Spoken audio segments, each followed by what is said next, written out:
మరొకసారి ఇక్కడ వాక్య పరిచర్య చేయటానికి నాకు ఇచ్చిన ఈ గొప్ప తరుణాన్ని బట్టి ఆయనకి నేను కృతజ్ఞతాస్తుతులు దేవుణ్ణి స్తుతిస్తున్నాను. వారు యుఎస్లో ఉన్నారు. వారు ఏ ఉద్దేశం మీద వెళ్ళారో ఆ ఉద్దేశాన్ని ఆయన నెరవేర్చి మరలా క్షేమకరముగా రావటానికి మనమందరము ప్రార్థన చేయవలసిందిగా ప్రభు పేరిట నేను మనవి చేస్తున్నాను. ఈరోజు ఈ వర్షిప్ మెసేజ్ ప్రభువుని మనము ఆరాధిస్తున్నాం. దానికి అనేక కార్యాలు, అనేకమైన విషయాలు ఉన్నాయి. ఆయన చేసిన కార్యములను బట్టి మనము స్తుతించి ఆరాధించు వారిగా మనం ఉండాలి. ఏమిటి ఆయన చేసిన కార్యాలు? కొద్ది నిమిషాలు, ఒక 10-15 నిమిషాల్లో నేను ఇవి ముగిస్తాను. మొట్టమొదటిగా, క్రీస్తు డైడ్ ఫర్ రెడీమ్. విమోచించుటకు క్రీస్తు మరణించాడు. మనల్నందరినీ విమోచించడానికి ఆ కార్యము అది చిన్న కార్యము కాదండి, చాలా గొప్ప కార్యం.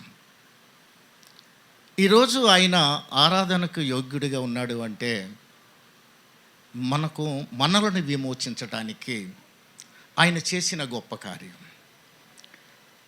అపోస్తులైన పౌలు తీతుకు రాస్తూ ఒక మాట చెప్తాడు. తీతుకు పత్రిక 2వ అధ్యాయము 14వ వచనం నేను చదువుతున్నాను. ఆయన సమస్తమైన దుర్నీతి నుండి మనలను విమోచించి సత్క్రియలయందు ఆసక్తి గల ప్రజలను తన కోసరము పవిత్రపరచుకొని తన సొత్తుగా చేసుకొనుటకు తన్ను తాను మన కొరకు అర్పించుకొనెను అని వ్రాయబడి ఉంది. ప్రియులారా, ముందుగా సత్క్రియలందు ఆసక్తి కలిగిన ప్రజలను తన కొరకు తన సొత్తుగా చేసుకోవటానికి తన్ను తానే బలిగా అర్పించుకున్నాడు. దానికి ముందుగా ఎవరినైతే అతడు ఏర్పరచుకున్నాడో వారిని సమస్తమైన దుర్నీతి నుండి విడుదల చేసి వారిని విమోచించి అలాంటి వారిని తన కోసము పవిత్రపరచుకున్నాడు, తన సొత్తుగా చేసుకున్నాడు. అందువల్ల తన్ను తానే మన కొరకు అర్పించుకొని బలియాగమయ్యాడు. ప్రియులారా, ఇక్కడ మనం చూస్తే ఆయన విమోచన విషయంలో ఆయన మన ప్రాణమును ఎందుకు విమోచించాడు అని మనము ఒక ప్రశ్న వేసుకుంటే దానికి కీర్తనల గ్రంథంలో ఒక మాట ఉందండి. 55వ కీర్తన 18వ వచనంలో, నా శత్రువులు అనేకులై ఉన్నారు, అయినను వారు నా మీదకు రాకుండానుట్లు సమాధానము కలుగు చేసి ఆయన నా ప్రాణము విమోచించి ఉన్నాడు. మన యొక్క శత్రువులైతే ఎవరైతే ఉన్నారో ఆ శత్రువులను తనే ఎదుర్కొన్నాడు. అక్కడ తనే ఎదుర్కోవడమే కాదు, మనకు సమాధానాన్ని కలుగు చేశాడు. కలుగు చేసి మన ప్రాణాన్ని విమోచించాడు. ఈ విమోచన మనకు ఎక్కడ దొరుకుతుంది? ఈ విమోచన ఎక్కడ దొరుకుతుంది అంటే, ప్రియులారా, ఇశ్రాయేలు యెహోవా మీద ఆశ పెట్టుకొనుము, ఓ ఇశ్రాయేలు యెహోవా మీద ఆశ పెట్టుకొనుము, యెహోవా వద్ద కృప దొరుకును, ఆయన యొద్ద సంపూర్ణ విమోచన దొరుకును. ఆయన దగ్గరే దొరుకుతుంది. కృప కూడా ఆయన దగ్గరే దొరుకుతుంది. ఇక్కడ ఏం చెబుతున్నాడంటే, ఈ విమోచన ఎక్కడ దొరుకుతుంది? కీర్తనకారుడు చెప్తున్నాడు 130వ కీర్తన 7వ వచనంలో. ఇప్పుడు నేను చెప్పిన మాటలు అక్కడ ఉన్నాయి. ఇది ఒకటైతే, రెండవది, ఆయన చేసిన కార్యాల్లో రెండవ కార్యం ఏమిటంటే, మనలను నీతిమంతులుగా తీర్చుటకు ఆయన లేచాడు. He rose to justify. రోమీలకు రాసిన పత్రికలో 4వ అధ్యాయం 25వ వచనం చాలా స్పష్టంగా రాయబడింది. ఆయన మన అపరాధముల నిమిత్తము అప్పగింపబడి మనము నీతిమంతులుగా తీర్చబడుటకై లేపబడెను. నీతిమంతులుగా అన్నాడు, కానీ మనం నీతిమంతులం అయితే కాదండి. ఆయన కృప ద్వారా మనం నీతిమంతులుగా తీర్చాడు. ఇక ఈ లోకంలో నీతిమంతులు అంటూ ఎవరూ లేరు. నీతిమంతుడు ఎవరైనా ఉంటే ఆయనే నీతిమంతుడు, ఆయనే పరిశుద్ధుడు. ఎవరిని నీతిమంతులుగా తీర్చాడు? ఎవరిని నీతిమంతులుగా తీర్చాడు అంటే, ఎవరినైతే ముందుగా నిర్ణయించాడో వారిని పిలిచాడు. ఎవరినైతే పిలిచాడో వారిని నీతిమంతులుగా తీర్చాడు. ఎవరినైతే నీతిమంతులుగా తీర్చాడో వారిని మహిమపరిచాడు. ఎందుకంటే ముందు పిలుపు అనేది చాలా ఇంపార్టెంట్. ఈరోజు అనేక మంది పిలుపు లేని వారై ఉన్నారు. ఎవరినైతే, ఇదే అపోస్తులైన పౌలే రాస్తున్నాడు రోమా సంఘానికి, మనం చదివిన మాటలో 8వ అధ్యాయం 35వ వచనంలో, ఎవరిని ముందుగా నిర్ణయించాడో వారిని పిలిచాడు. ఎవరినైతే పిలిచాడో వారిని నీతిమంతులుగా తీర్చాడు. ఎవరినైతే నీతిమంతులుగా తీర్చాడో ఆయన్ని మహిమపరిచాడు. అందుకే మనలను దేవుడు ఎందుకు పిలిచాడు అంటే, ప్రియులారా, తెస్సలోనిక పత్రికకు రాస్తూ పౌలు చెప్తాడు 4వ అధ్యాయం 7వ వచనంలో, పరిశుద్ధులగుటకే దేవుడు మనలను పిలిచెను కానీ అపవిత్రులుగా ఉండటకు పిలువలేదు. ఇక్కడ చెప్తున్నాడు, నీతిమంతులైతే పరిశుద్ధులుగా ఉంటారు, పరిశుద్ధులైతే నీతిమంతులుగా ఉంటారు. ఇక్కడ చెప్తున్నాడు. అందుకే పరిశుద్ధులగుటకే దేవుడు ఎలా పిలిచాడు? మనలను పిలిచాడు, అంతేగాని అపవిత్రులుగా ఉండడానికి మనల్ని పిలవలేదు. ఇక మూడవది చూస్తే, రక్షించుటకు ఆయన జీవిస్తున్నాడు. He lives to save. He lives to save. హెబ్రీలకు రాసిన పత్రికలోని 7వ అధ్యాయం 25వ వచనం నేను చదువుతున్నాను. ఈయన తన ద్వారా దేవుని యొద్దకు వచ్చువారి పక్షమున విజ్ఞాపన చేయుటకు నిరంతరము జీవించుచున్నాడు గనుక వారిని సంపూర్ణముగా రక్షించుటకు శక్తిమంతుడై ఉన్నాడు. He lives to save. రక్షించడానికి ఆయన జీవిస్తూనే ఉన్నాడు. మాత్రమే కాదు, రక్షించడానికి ఆయన శక్తిమంతుడు. షద్రకు, మెషకు, అబేద్నెగోలను నెబుకద్నెజర్ నిలబెట్టబడిన ఆ బంగారు ప్రతిమకు మీరు నమస్కారం చేయకపోతే అగ్నిగుండంలో వేస్తున్న ఒక ఆర్డర్ పాస్ చేసిన మనందరికీ తెలుసు. కానీ వీరి ముగ్గురు కూడా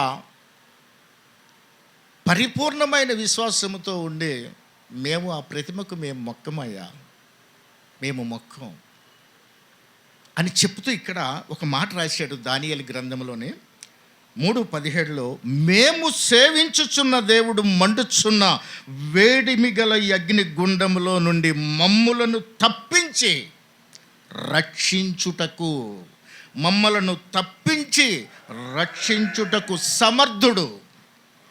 సమర్థుడని చెప్తున్నాడు.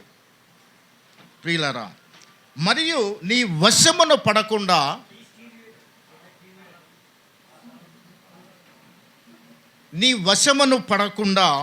ఆయన మమ్మను రక్షించును. ఒకవేళ రక్షించకపోయినప్పటికీ కూడా మేము అగ్నిగుండంలో పడి చస్తాం, కానీ నీ ప్రతిమకు మేము మ్రొక్కము అని చెప్తున్నారు. ఇక్కడ ఏం చెప్తున్నాడంటే, మమ్మలను రక్షించును, మమ్మలను తప్పించి రక్షించుటకు సమర్థుడు ఆయన అని చెప్తున్నాడు.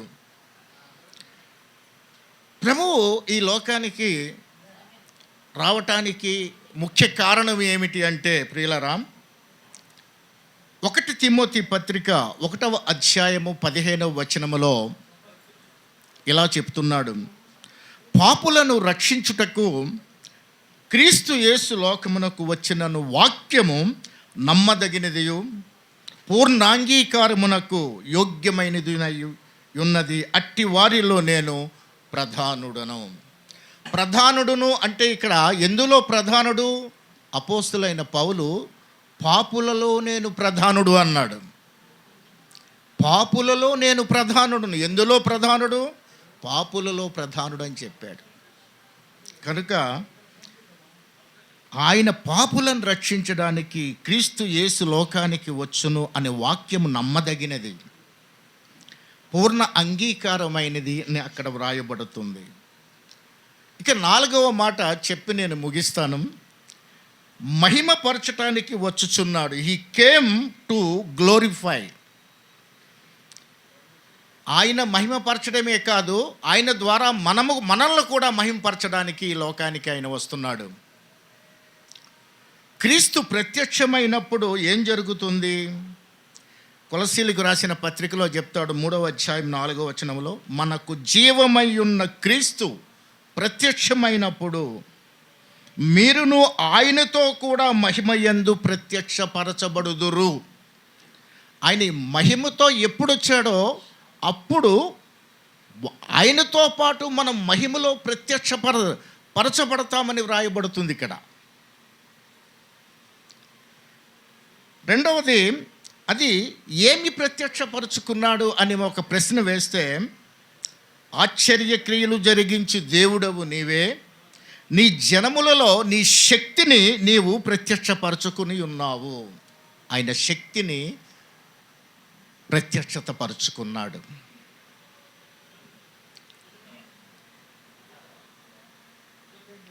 అయితే ప్రియులారా, ఒక గుడ్డివాడిని ప్రభువైన యేసయ్య బాగు చేసినప్పుడు అక్కడ ఉన్నవారు అడుగుతారు, వీడు గుడ్డివాడు అవటానికి వీడు చేసిన పాపమా లేదా వీరి తల్లిదండ్రులు చేసిన పాపమా అని ఒక ప్రశ్న వేస్తారు. అక్కడ ఏమంటాడంటే, ప్రభు, ఈ గుడ్డితనము, ఈ కళ్ళు లేకపోవడానికి కారణము వాళ్ళ తల్లిదండ్రులు చేసిన పాపము కాదు, వీడు చేసిన పాపము కాదు అని చెప్పి అక్కడ చెప్తున్నాడండి ఒక మాట. యేసు వీడైనను వీని కన్నవారినైనను పాపము చేయలేదు, కానీ దేవుని క్రియలు వీని యందు ప్రత్యక్షపరచబడుటకు వీడు గుడ్డివాడిగా పుట్టినని చెప్పాడు. అంటే ఈ రోజుల్లో చాలామంది అవయవ లోపంతో పడుతుంటారండి. వీడు చేసిన పాపం అంటాం, తల్లిదండ్రులు చేసిన పాపం అంటారు. ఏ లోపము అక్కడ ఉందో ఆ లోపము ద్వారా దేవుని యొక్క మహిమను ప్రత్యక్షపరచబడటానికి అలాంటి వారిని జన్మింపజేస్తాడు ఈ లోకంలో. అంత మాత్రమే కాదు ప్రియులారా, మనము చూస్తే 2 కొరింథీయులకు రాసిన పత్రిక 4వ అధ్యాయం 10వ వచనంలో, యేసు యొక్క జీవము మా శరీరమందు ప్రత్యక్షపరచబడుటకై యేసు యొక్క మరణానుభవము మా శరీరమందు ఎల్లప్పుడూ వహించుకొని పోవచ్చున్నాము. ఎప్పుడైతే ఆయన యొక్క జీవము మా శరీరం ముందు ప్రత్యక్షపరచబడాలి, మన శరీరం ముందు ప్రత్యక్షపరచబడాలి అంటే ఆయన యొక్క మరణం యొక్క అనుభవాన్ని మనము కలిగి ఉన్నామని అర్థం. ఈ కారణాల చేత 4 కార్యాలు చెప్పాను. ఆయన ఆరాధిస్తున్నాం. మనము ఎందుకు ఆరాధిస్తున్నామంటే చాలా సింపుల్గా, బ్రీఫ్గా 4 విషయాలు నేను చెప్పాను. 1, మనల్ని విమోచించుటకు క్రీస్తు మన కొరకు మరణించాడు, నెంబర్ 1. నెంబర్ 2, మనల్ని నీతిమంతులుగా తీర్చడానికి ఆయన లేచాడు. నెంబర్ 3, రక్షించుటకు ఆయన జీవిస్తున్నాడు. 4వది, మహిమపరచుటకు ఆయన వస్తున్నాడు. ఆయన మహిమపరచడమే కాదు, ఆ మహిమలో మనము కూడా ప్రత్యక్షపరచబడడానికి ఆయన వస్తున్నాడు. కనుక ఈరోజు ఆయనను మనము ఆరాధిస్తున్నాము అంటే ఎన్నో ఉన్నాయి విషయాలు, అన్ని విషయాలలో ఈ 4 విషయాలు కూడా ఉన్నాయి. దేవుడు ఈ మాటలు మన వినికిడిలో దీవించునుగాక.